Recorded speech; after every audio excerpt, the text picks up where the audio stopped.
हज़रत साबित बनानी अनस रज़ियल्लाहु ताला अन्हु खां रिवायत करे थो त रसूलुल्लाह सल्लल्लाहु अलैहि वसल्लम जन फरमायो, मुंहिंजे लाइ बुराक वांदो वियो जेको अशे रंग जो ड्रिगो खच्चर खां नंढो ऐं गॾ खां कुझु वॾो जानवर हो, पंहिंजो अॻियों कदम उते रखी रहियो हो जेका संदसि नज़र जी आख़िरी जाइ हुई। तव्हांजो बैतुल मुक़द्दस पहुतुसि।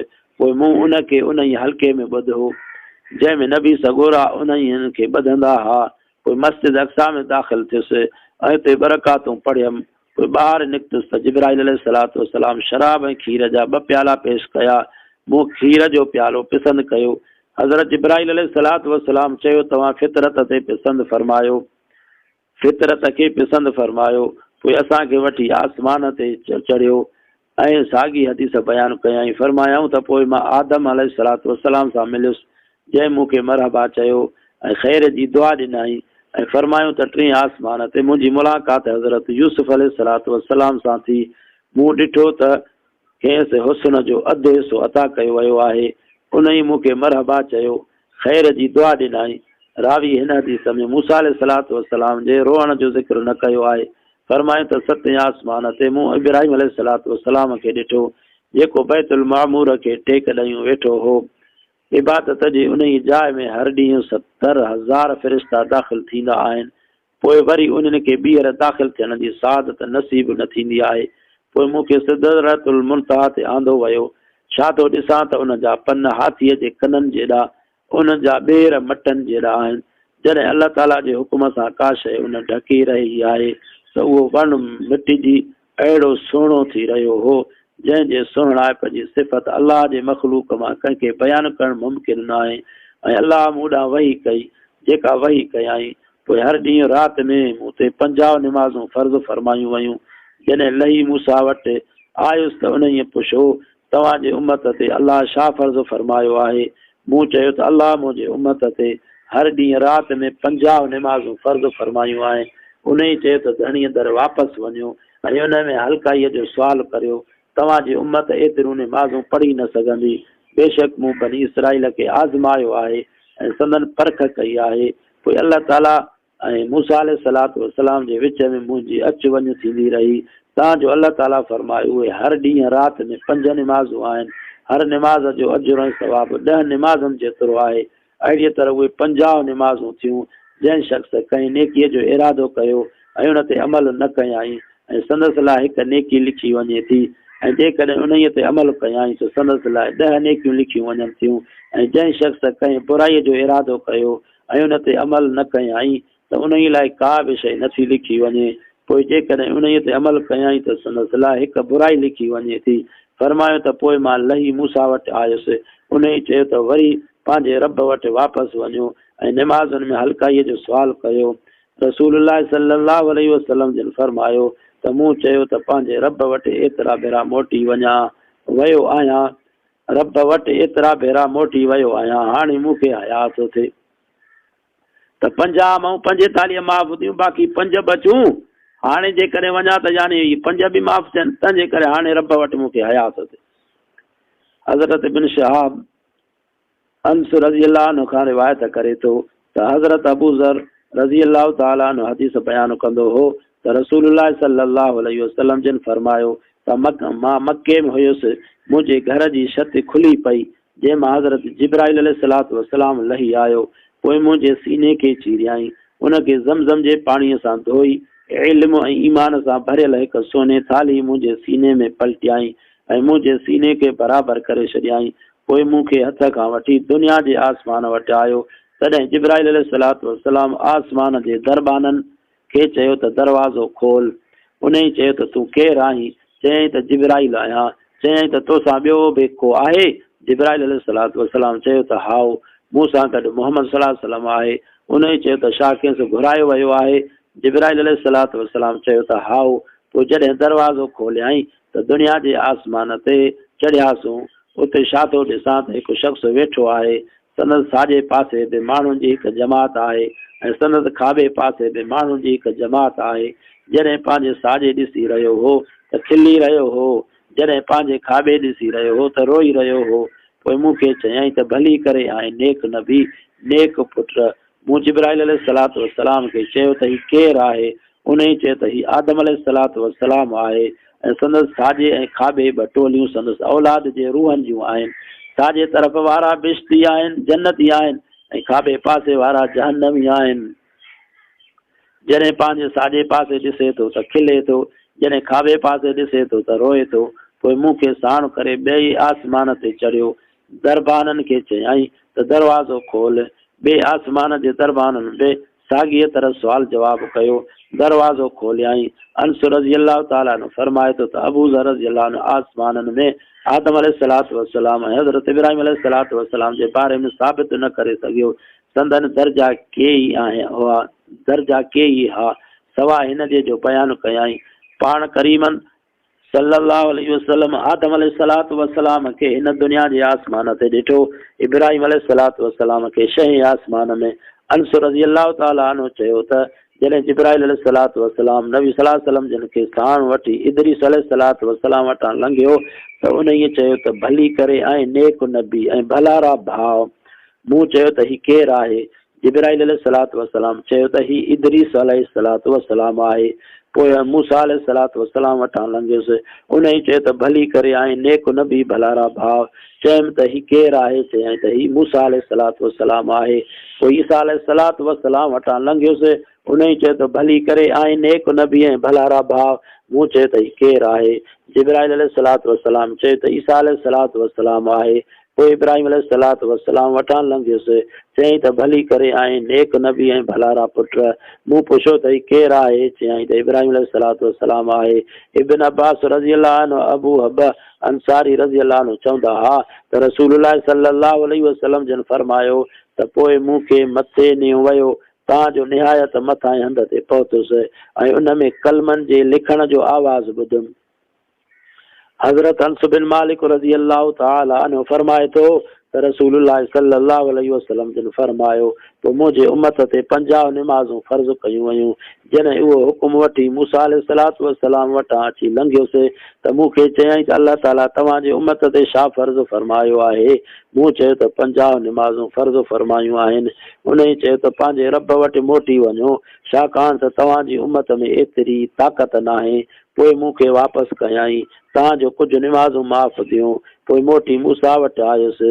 मूसा चयो त पंहिंजे रब वटि मोटी वञो, छाकाणि त तव्हांजी उम्मत में एतिरी सघन आहे। पोइ अल्लाह ताला वटि वापसि वियुसि ऐं कुझु निमाज़ूं माफ़ थियूं। वरी मूसा अलैहिस्सलातु वस्सलाम वटि आयुसि, उन ई चयो त पंहिंजे रब ॾांहुं मोटी वञो, छाकाणि त तव्हांजी उम्मत में एतिरी सघन आहे। वरी अल्लाह ताला ॾांहुं मोटी आयुसि। अल्लाह पाक फरमायो त उहे पंज पर अजर में 50 निमाज़ूं आहिनि। मुंहिंजे फरमान में कॾहिं मटा सटा न थींदी आहे।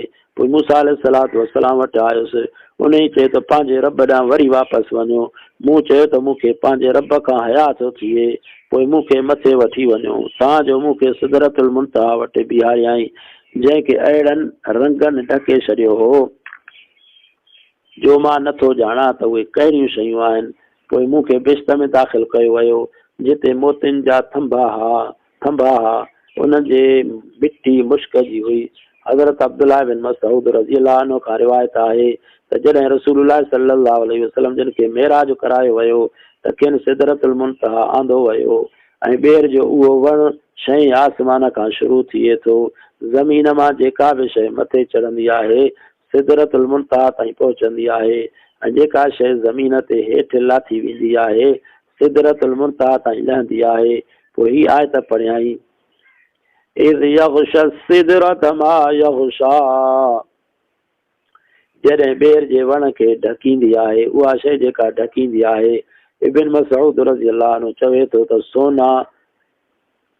सोना पटगिड़ा उनखे ढकींदा आहिनि।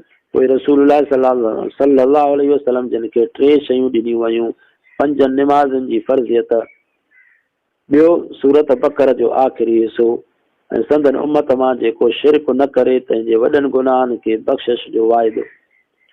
हज़रत अबू हुरैरा रज़ी अल्लाह ताला अन्हु खां रिवायत आहे रसूलुल्लाह सल्लल्लाहु अलैहि वसल्लम जिन फरमायो, मूं पाण खे हिजर इलाइक़े में ॾिठो।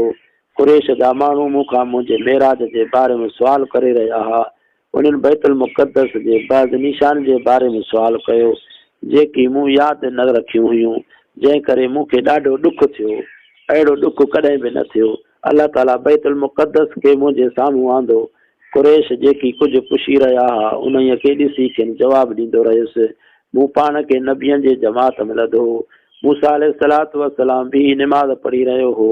पाण ड्रिगनि वारनि वारो शख़्स आहे, ॼण त कबीले शनूअ जो शख़्स आहे। उते ईसा अलैहिस्सलातु वस्सलाम भी निमाज़ पढ़ी रहियो हो। जेको उरवा बिन मसऊद सक़फ़ीअ खे वधीक मुशाबिह आहे, उते ई हज़रत इब्राहिम अलैहिस्सलातु वस्सलाम भी निमाज़ पढ़ी रहियो हो, जेको तव्हांजे हिन साथी यानी हज़रत मोहम्मद सल्लल्लाहु अलैहि वसल्लम जे वधीक मुशाबिह आहे। पोइ निमाज़ जो वक़्तु थियो त मूंखे हिन निमाज़ पढ़ाई। निमाज़ पढ़ाए वांदो थियुसि त हिकु चवण वारे मूंखे चयो, ए मोहम्मद, ही दोज़ख जो दारोगो आहे, कंहिंसि सलाम करियो। मूं उन ॾांहुं ध्यानु ॾिनो त उन मूंखां अॻु मूंखे सलाम कयो। हज़रत जाबिर रज़ी अल्लाह ताला अन्हु खां रिवायत आहे त उन रसूलुल्लाह सल्लल्लाहु अलैहि वसल्लम जिन खे फरमाईंदे ॿुधो त जॾहिं कुरैश वारनि मूंखे हिजर जे इलाइक़े में कूड़ो कयो त अल्लाह ताला मुंहिंजे साम्हूं बैतुल मुक़द्दस खे ज़ाहिर फरमायो। मूं उनखे ॾिसी संदनि सुवालनि जा जवाब ॾिना, यानी पार पता ॿुधाया। इहो मुख़्तसिर हदीसनि में ज़िक्र आहे मेराज जो। जे माण्हू काॾहें वेंदो आहे पोइ पुछंदा आहिनि त उते हीअ शइ कीअं, हीअ शइ कीअं हुई। हाणे माण्हू जेको थोरे वक़्त जे लाइ कंहिं शइ में दाख़िल थिए त उहो हुन जा दरियूं त कोन ॻणींदो आहे या थंभा कोन ॻणींदो आहे। नबी सल्लल्लाहु अलैहि वसल्लम बैतुल मुक़द्दस त विया, पर हाणे उतां जा दरवाज़ा या ठुल वग़ैरह त कोन ॻणियूं। पोइ जेको सुवाल काफ़र कंदा पिया वञनि, नबी सल्लल्लाहु अलैहि वसल्लम जे इन ॻणतीअ खे अल्लाह पाक दूर करणु फरमायो। हिजाब जा पर्दा परे थी विया, बैतुल मुक़द्दस खे साम्हूं ॾिसनि पिया। पोइ जेको सुवाल कंदा वञनि पिया, अल्लाह पाक मदद करणु फरमाई। हिते बि अलाह जी मदद हुई। अल्लाह हिजाब जा पर्दा परे कया। दुआ आहे अल्लाह पाक तव्हां असांखे मेराज जे वाक़े मां इबरत पिराइण जी तौफ़ीक़ अता फरमाए। मेराज जे वाक़े में इलाही सबक़ आहिनि। पहिरियों हाज़िर नाज़िर जो मसइलो आहे। हर जाइ ते ॾिसंदड़ ऐं मौजूद केरु आहे? अल्लाह। नबी सल्लल्लाहु अलैहि वसल्लम जेकॾहिं हर जाइ ते हुजनि हा त पोइ नबी सल्लल्लाहु अलैहि वसल्लम खे मेराज छो करायो वञे हा? मके पाक में हुया त बैतुल मुक़द्दस में बि हुया। बैतुल मुक़द्दस में हुया त पहिरें आसमान ते बि हा, ॿिए ते बि हा, टे ते बि हा, सतें ते बि हा, सिदरतुल मुंतहा ते बि हुया, अर्श मुअल्ला ते बि हुया। पोइ हाज़ुर जे लाइ ईअं न चइबो आहे त असां हिनखे घुरायोसीं, उहो त उअं ई उते हाज़ुर आहे। हिन मां मालूम थियो त हर जाइ ते हाज़ुर ऐं नाज़ुर हिकु रब जी ज़ात आहे। ॿियो वॾो मसइलो इल्मु ग़ैब जो बि ज़ाहिर थिए थो। नबी सल्लल्लाहु अलैहि वसल्लम वञनि पिया, जिब्राईल अलैहिस्सलातु वस्सलाम तारफ़ कराए पियो त हीअ साईं फलाणो नबी आहे ऐं हीअ फलाणी जॻह आहे, हिते नफ़िल पढ़ो। नफ़िल पढ़ण खां बाद में पुछा कनि पिया त हीअ कहिड़ी जॻह आहे। ॾसियो पियो वञे त हीअ ईसा अलैहिस्सलातु वस्सलाम जे ॼमण जी जॻह आहे, हीअ तूर सीना आहे, हिते तव्हां हिजरत करे ईंदव। इहो कुझु हदीसनि ॿियनि में वरी ज़िक्र थियल आहे। त बहरहाल हर जाइ ते हाज़ुर नाज़ुर सिर्फ़ु रब जी ज़ात, इल्मु ग़ैब जो सिर्फ़ु रब जी ज़ात खे। बाक़ी जेको नबियनि खे इल्मु ॾिनो वियो उहो अताई इल्मु आहे, अंबाइल ग़ैब आहे, यानी ग़ैब जी ख़बर ॼण। हाणे कंहिं माण्हूअ खे कंहिं वाक़े जी ख़बर न हुजे, उहो उतां ॾिसी या ॿुधी करे अचे, हाणे हिते असांखे हवालु ॾे त फलाणे शहर में हीउ मामिलो थियो आहे। पोइ असां जेकॾहिं ॿिए खे ॻाल्हि कयूं त पोइ छा असांखे ईअं सम्झो वेंदो त तव्हां उते हुयव, या तव्हांखे ग़ैब जी ख़बर आहे, तव्हांखे कीअं ख़बर पई? पोइ चइबो त फलाणे माण्हू असांखे अची ॿुधायो त नबी सल्लल्लाहु अलैहि वसल्लम जिन खे अल्लाह पाक जे तरफ़ खां हज़रत जिब्राईल अलैहिस्सलातु वस्सलाम अची करे अंबाइल ग़ैब जूं ख़बरूं अची ॿुधाईंदो हो। त जेके कुझु माण्हू भुलियल आहिनि, जेके नबी सल्लल्लाहु अलैहि वसल्लम खे हर जाइ ते हाज़िर नाज़िर सम्झंदा आहिनि, के हज़रत अली साईं खे हाज़िर नाज़िर सम्झंदा आहिनि, के वलियनि खे हाज़िर नाज़िर सम्झंदा आहिनि, त इहो ग़लति अक़ीदो आहे। हर जाइ ते हाज़िर नाज़िर सिर्फ़ु रब जी ज़ात आहे। दुआ आहे अल्लाह साईं समूरनि इंसाननि खे सही अक़ीदे रखण जी तौफ़ीक़ अता फरमाए। आमीन सुम्मा आमीन। आख़िर दावाना अनिल हम्दुलिल्लाहि रब्बिल आलमीन।